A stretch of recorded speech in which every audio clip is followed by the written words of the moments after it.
Здравствуйте, мои дорогие друзья, представители знака зодиака Рыбы. Таро прогноз на 10 дней, на декаду с 1 по 10 февраля.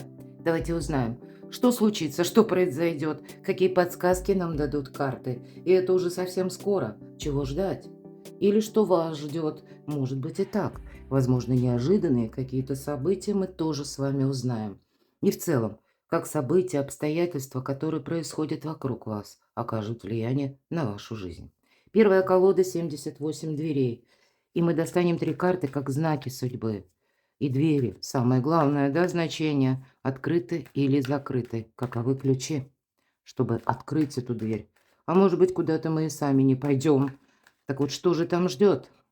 Что ждет рыб с 1 по 10?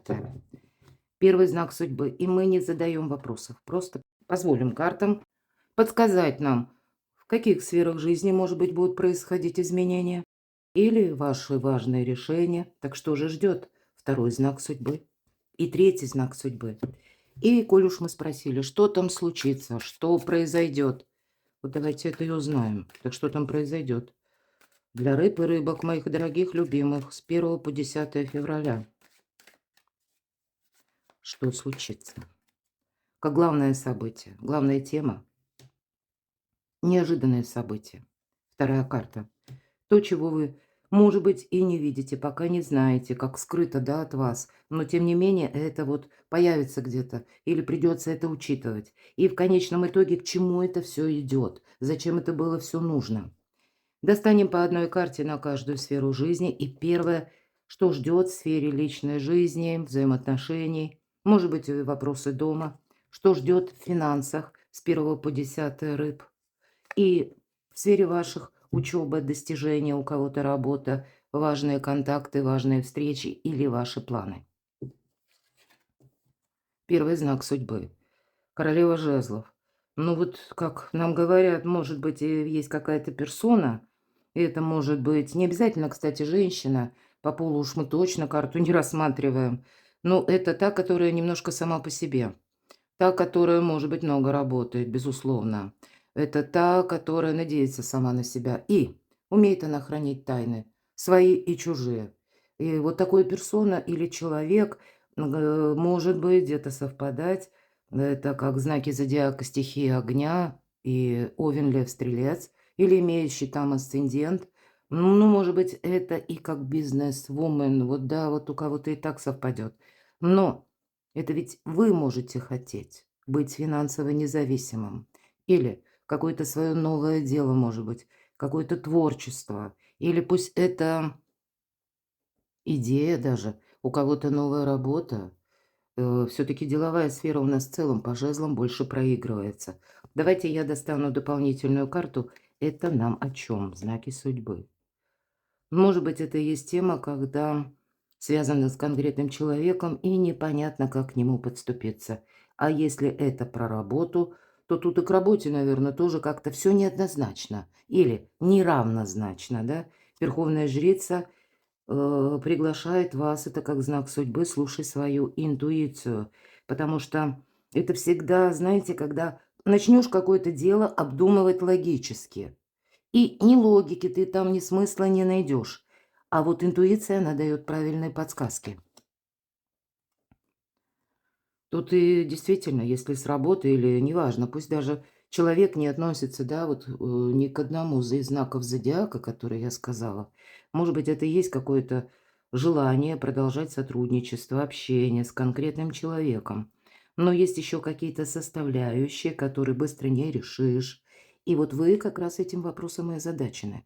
И вроде бы простая такая карта, и не самая по своему значению большая, четверка пентаклей. Более того, у вас сейчас стабильное положение.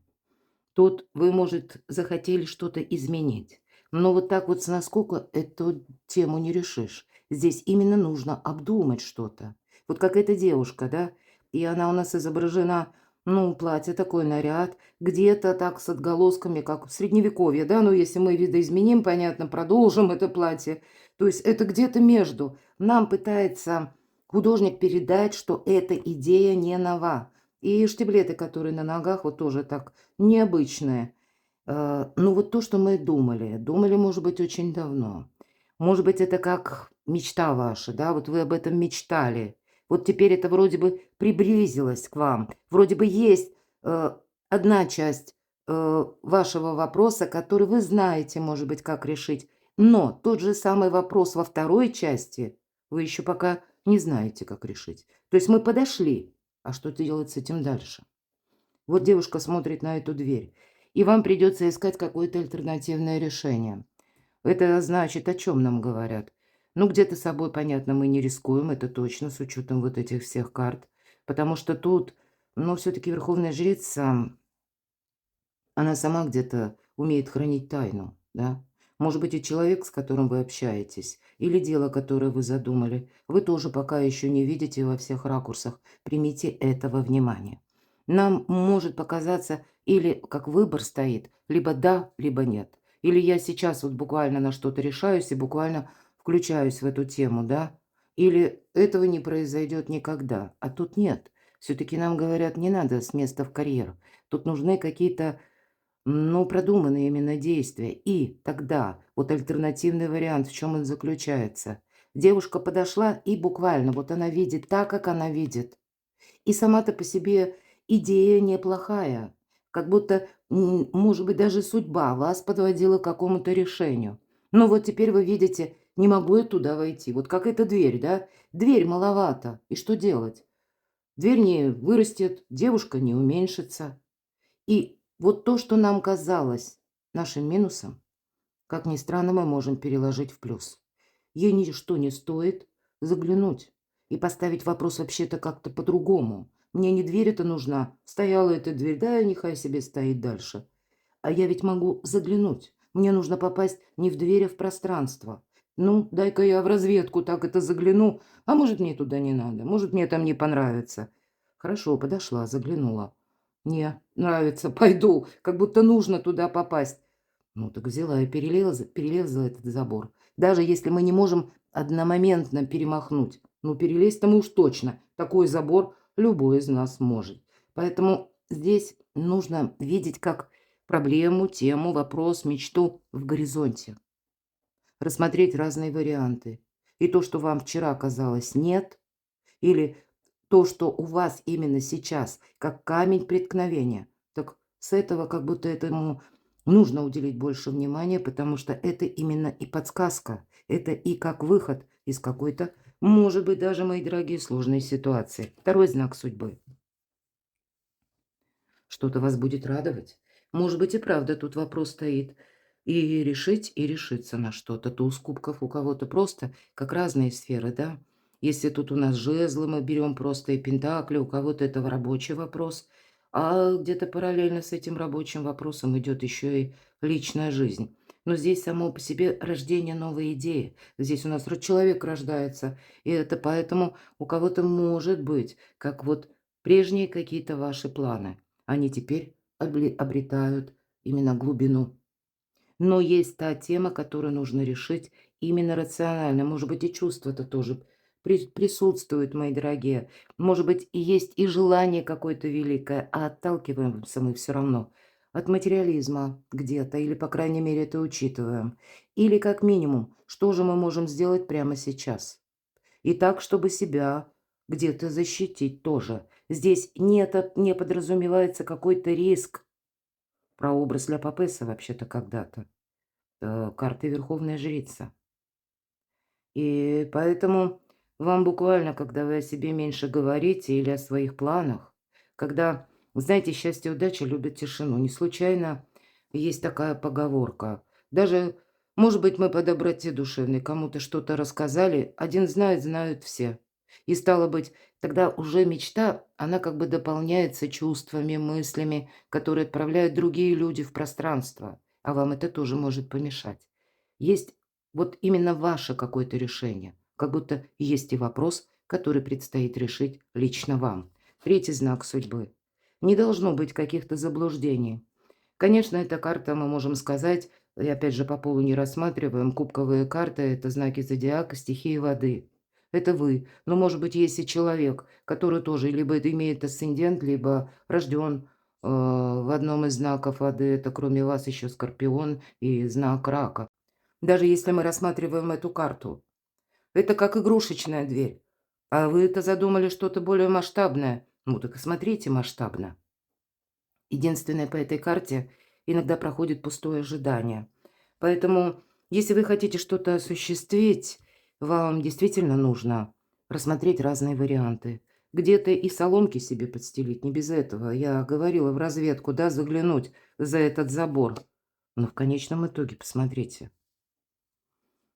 Может быть, это у кого-то грядут перемены в личной жизни, хочется сказать, но не решены еще вопросы места пребывания, места проживания, какие-то финансовые темы вроде стабильность есть, а вот для масштабов нынешнего положения не хватает.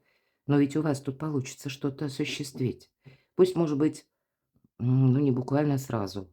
А когда вы, я такое могу предположить, попробовали один вариант, вот как подошли к этой двери, а потом понимаете, что нет, тут надо в другом формате как будто подходить. И потом сделайте первый раз как будто первый шаг пробный, а второй он будет более целенаправленный. Потому что все же карта итоговая, да, десятка кубков, когда вы остаетесь довольны. Что же там случится? Что произойдет? Да по судьбе тут что-то происходит.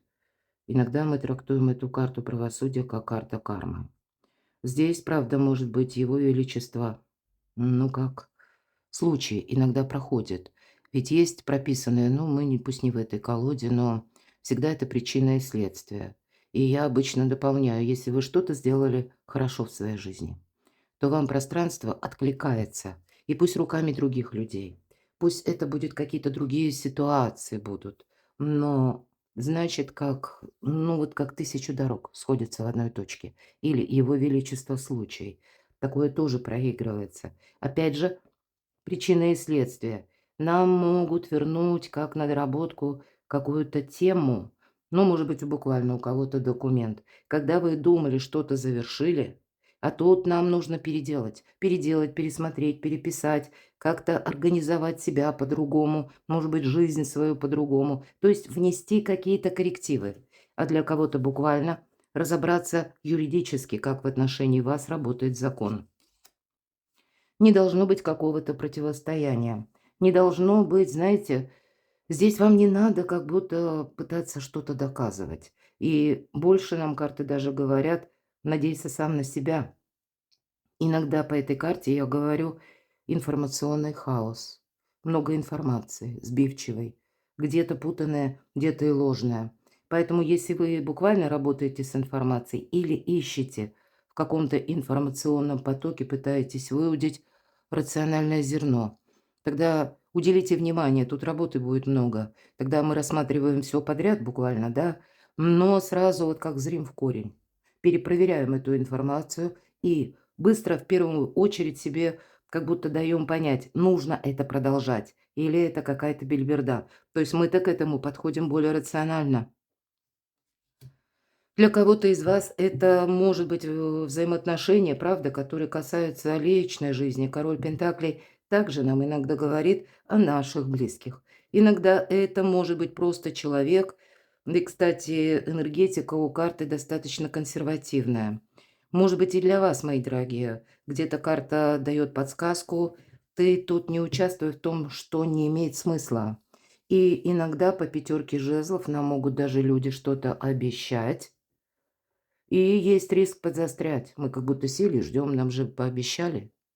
И не потому, что человек пытается вас изначально обмануть, а вы можете столкнуться даже с такими людьми, помимо вот такой сбивчивой информации, которые пообещали утром, а в обед о вас забыли. Потому что пришли какие-то другие известия, сведения, работа, какие-то задачи у человека, и все, и он уже переключился, он уже где-то в других мирах. Поэтому не теряйте самообладание, и вот, наверное, вот эта конкретика, она вам будет буквально помогать. Себя все-таки сохранять придется. И нельзя сделать что-то на авось, мои дорогие. Нельзя. Тут надо себя сохранять, это точно. Ну и где-то более вдумчиво, может быть, подойти к вопросам финансов. Как будто это вот финансы имеют значение не только на сегодняшний момент, но и буквально на день завтрашний. В неожиданностях. Это карта будущего. В неожиданностях вы можете для себя рассматривать на будущее разные варианты. Может быть, рассматривали один, а потом добавится. Но вот интересно, девятка жезлов. У кого-то может проиграться так. Намеревались что-то делать, а в последний момент передумали. Или когда вы, ну, может быть, даже на что-то согласились, вот я говорила, один шаг сделали, остановились, видим, нет, надо внести коррекцию. Это не то, что я хотел, или это не то, что я искала. Это не совсем то, что меня устраивает. Тогда не бойтесь переиграть. Найти еще что-то или как еще дополнительную информацию. Дополнительно что-то просчитать. Может быть, заручиться какой-то поддержкой. Будущее у вас на пороге. Тут как будто может у кого-то быть важный выбор, когда вот сделал выбор, но, может быть, потом начал думать, вот я такого тоже не исключаю. Какая-то интересная у вас ситуация, буду благодарна вашим комментариям. Но, тем не менее, шаг-то сделан. Вот теперь нужно что-то решать. Как будто назад дороги нет. Как будто ты сделал все, что мог. А теперь придется идти вперед. И тут нам карта советует искусство мелких шагов. Да. Принцесса мечей. Я часто говорю по этой карте про образ Медузы Горгоны. Ну, пусть не в этой колоде, другая колода, но она нас именно символами где-то возвращает в далекие времена. Да, ну, о Гомере мы уже не будем с вами говорить. У него все самое интересное происходило на Сицилии, а тем не менее. Образ Медузы Горгоны, он дошел из, ну, какой-то очень глубокой древности. Может быть, кому-то и не интересно, но тем не менее. На сегодняшний день ведь это, как оберег. Образ, голова Медузы Горгоны — это как символ самозащиты. Почему в древности воины добавляли на свои щиты. И, как известно, я уже не останавливаюсь подробно на мифе, кому интересно, на моем сайте найдете, ну или, в принципе, информацию. Ведь Медуза была, она была смертной, но, тем не менее, это была красавица, а пострадала она от своей наивности и доверчивости. Вот, понимаете, кто-то из вас может сделать один шаг, а потом подумать, что не погорячилась ли я, или так ли уж я правильно поступила, а вот уже что сделано, то сделано. То есть не теряйте самообладание. Вот мы с вами говорили, как в знаках судьбы. Я допускала с самого начала, что что-то вы как вот приблизились, да, вот к этому забору. И вроде бы шел, пришел. Казалось бы, все уже, вопрос решен, какой-то путь пройден. А тут раз тебе, а попасть я туда не могу. И поэтому за одним решением может прийти какое-то переосмысление. И следом, может быть, вы будете пытаться эту ситуацию прежнюю исправить. Тогда вот именно это самообладание и не теряйте. Да, у вас все равно что-то получится. Туз жезлов — это карта шанса, это возможности. Может быть, и надо было на что-то решиться. Мы тут все разные. И я часто говорю, туз жезлов как делит нашу жизнь на период до и после. Ну, тут возможности, безусловно, есть. Просто у каждого по-своему. Здесь, если кто-то работает с информацией, и вы вот ищете, да, какой-то вариант, возможность, вы ее найдете, правда. Даже если думали, траектория будет одна, а пришлось тут немножко что-то видоизменить. Но, может быть, вот замысел Творца именно в этом. Что ждет сфера личной жизни? Четверка пентаклей, вот, да, разные полярные такие карты. Вообще называют иногда карта жадины. Ну, в том плане, что мы, ну, как-то нам сложно отказаться от этой идеи, да. Но с другой-то стороны, это стабильность. Иногда мы от этой стабильности устаем. Мы скучаем в уголке, потому что, ну, ничего не происходит. И вот как этот человек, да, вроде бы и пытается удерживать этот мешок. Явно он долго собирал, копил, а теперь уже и удерживать не хочется. Деньги выпадают, сокровища рассыпаются. Явно нам изображен одинокий человек. Мои дорогие рыбы и рыбки, не время пребывать в одиночестве. Мы на личную жизнь смотрим. Нам, может быть, говорят, кстати, девятка, да, жезлов. Как будто выходить нужно, да, из какого-то укрытия. Может быть, это для кого-то важно услышать по части личной жизни, что надо задуматься, так ли для вас важно одиночество. Не важно для вас одиночество, конкретно партнерские отношения. Может быть, денежная какая-то ситуация в вашей семье, когда приходится где-то вот лавировать, да, как обходиться вот этими двумя пентаклями. Но в этой колоде взаимный энергообмен. Где-то нам карты говорят в целом для вас будут важны те люди, которые надежны и с которыми этот взаимный энергообмен присутствует. Кто вас понимает? Кто вас любит, кто вас принимает такими, какие вы есть, мои дорогие. Может быть, даже те люди, которые могут быть, ну, как таким человеком, который как фундамент, может быть, от вас где-то и отличаются, но это тогда будет тот, который вам готов прийти на помощь, который готов поддержать где-то вас. Но, может быть, для кого-то, да, вот так вот эти 10 дней складываются, все мысли как будто о деньгах, да. И тут самое главное не потерять себя. Ну, может быть, защищать где-то себя придется, ну, в том числе просчитывая и финансы. Не быть уязвимым и по финансам как будто тоже, чтобы оставаться сильным. Вот я сейчас дописываю, и вот-вот буквально опубликую на своем сайте гороскоп планетарный на февраль, поэтому, следите за публикацией в сообществе. Так вот, забегая немного вперед, для вас такой девиз, как будто я не теряю эмпатию. Я учусь не терять себя. Я защищаю свою чувствительность, чтобы оставаться сильным. Вот, может быть, искусство мелких шагов вам тоже необходимо, чтобы оставаться сильным или создать какую-то подушку безопасности.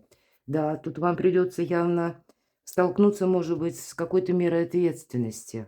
Для кого-то из вас вот эта заминка, да, как мы говорили, подошел или подошла к двери, опять же, да, нам как будто нужно что-то переиграть, потому что на лад дело в прежнем ключе не пойдет. И, безусловно, королева мечей — это карта независимого человека, но тот, который надеется сам на себя. Может быть, для кого-то из вас и есть контакт с человеком, который рожден под знаком зодиака стихии воздуха, близнецы, весы, водолей, или имеет там асцендент. Не все люди знают свой асцендент. Но это те люди, которые не боятся ответственности, но все-таки больше защиты, больше самосохранения и понимание, что вот какой-то путь все-таки придется мне пройти в одиночку. Тем не менее, это на личную жизнь. Деньги. А ведь и правда. Тут может быть даже банально у кого-то думал одно, а получилось по финансам что-то другое. К примеру, вы могли что-то посчитать, уже просчитать, как будто, да, доход, расход и так далее. А тут вроде как не вписывается в ваши расчеты, словно маловато кольчушка. А нам говорят, нет, открой глаза. Слишком много эмоций, не надо пропускать через эмоции какую-то финансовую ситуацию, тогда ясности будет больше. Как будто, вот смотрите, у кого-то из вас правда будет связано, может быть, с местом работы. Может быть, на работе происходят какие-то турбулентности, смена руководства, смена графиков, смена, может быть, вообще, когда релокация какая-то, да, вашего предприятия, или, может быть, как филиал какой-то открывается. У вас раньше была одна дорога на работу, теперь другая. Раньше было ближе, теперь дальше. Или как-то вам тут неудобно. Из-за этого нас как будто это пугает. А идти вперед придется. Для вас ведь это карта заслуженного успеха. Может быть, действительно, в очередной раз повторяюсь, вы, ну как, знаете, вот действительно по судьбе. Аркан правосудия. Вы могли столкнуться с той историей, когда вам что-то нужно видоизменить. И у нас сейчас уже последний, да, с 4 февраля в прямом движении, заход, да, но это уже произошло месяцами раньше, а вот 4 февраля, как раз в эту декаду, Уран переходит из обратного движения, из какой-то прежней истории. Почему вот возвращается нам вот это прошлое где-то, да? Или мы сами возвращаем что-то, но уже в каком-то новом ключе, с какой-то реализацией. Так вот, Уран переходит в директное прямое движение. Мы планируем, по крайней мере, я так могу предположить, что дела пойдут как-то так быстрее. Если было прежде, знаете, как в разминку, в развалку, что-то и так ни шатка, ни валка, а здесь может что-то и ускоряться. Поэтому и у вас больше новостей, больше каких-то мыслей, больше активности, может быть. К этому будьте тоже готовы. Ну и, может быть, и придется переделать, переписать, перестроить что-то, реорганизовать самого себя. Но в конечном итоге, смотрите, тут у вас, правда, какой-то судьбоносный путь уже как будто предопределен. И девятка чаш — это, ну, это в этой колоде буквально тут и вся семья в сборе. Божья коровка говорит, что как момент удачи происходит, получение денег. То есть все равно, мало того, что и деньги будут, хотя вам может показаться, вот как искаженное восприятие, да, а в конечном итоге вы весь вопрос-то можете решить. А с учетом шестерки мечей заслуженного успеха, есть какой-то и прогресс по деньгам у вас тоже. Но, наверное, вам придется действительно на какой-то период или на какой-то день себя сконцентрировать, чтобы довести до ума какой-то вопрос или с чем-то определиться. Вот как двое несут арбузы, уже донесли. Да, может быть, они сделают вот эту передышку, перевал, но своя ноша, говорят, не тянет, правда, а тем не менее, вот еще в гору, пусть небольшой путь, но пройти нужно. То есть это, ну, наверное, как у Данте, да, земную жизнь пройдя до половины, я очутился в сумрачном лесу, утратив правый путь во тьме долины. Пусть это не лес сумрачный, но это имеется в виду середина пути. Я уже несколько раз на все лады, наверное, это вот последний такой аргумент вспомнила Данте. Когда половина пути вроде сделана, вот я сказала, уже вроде как что-то сделал, на что-то решился, как какие-то двери в прошлое закрыл, потом бац, а зачем я это сделал? Пусть это не для всех, вот, но для кого-то так именно может и проиграться. Не тушуйтесь, не теряйте себя. Сделайте вот как будто паузу, да, именно для того, чтобы короткий передышка вот эта короткая, потому что нужно что-то довести до ума все равно. Не бросать на полдороги. Своя ж ноша, куда мы побросаем наши арбузы? Нет, понесем домой. И вот вы, главное, сумеете это сделать. А вот потом, как будто, когда ты что-то подытожишь, необходимо точно отдохнуть. Вам требуется какая-то перезагрузка. Но это, наверное, как в спорте. Прибавь в конце. И это на достижение. Перекладывайте на себя, мои дорогие любимые рыбы и рыбки. Какой-то неожиданный для меня расклад. И поэтому я всегда вас благодарю и с удовольствием читаю ваши комментарии. Они у вас такие теплые, эмпатичные. Я люблю вас, мои дорогие рыбы и рыбки, правда. В моей семье 2 рыбы. Обожаю, ей-богу. Вы такие милые, замечательные люди. Это не комплименты, это моя искренность. Поэтому я вам искренне желаю. Будьте счастливы, будьте любимы всегда.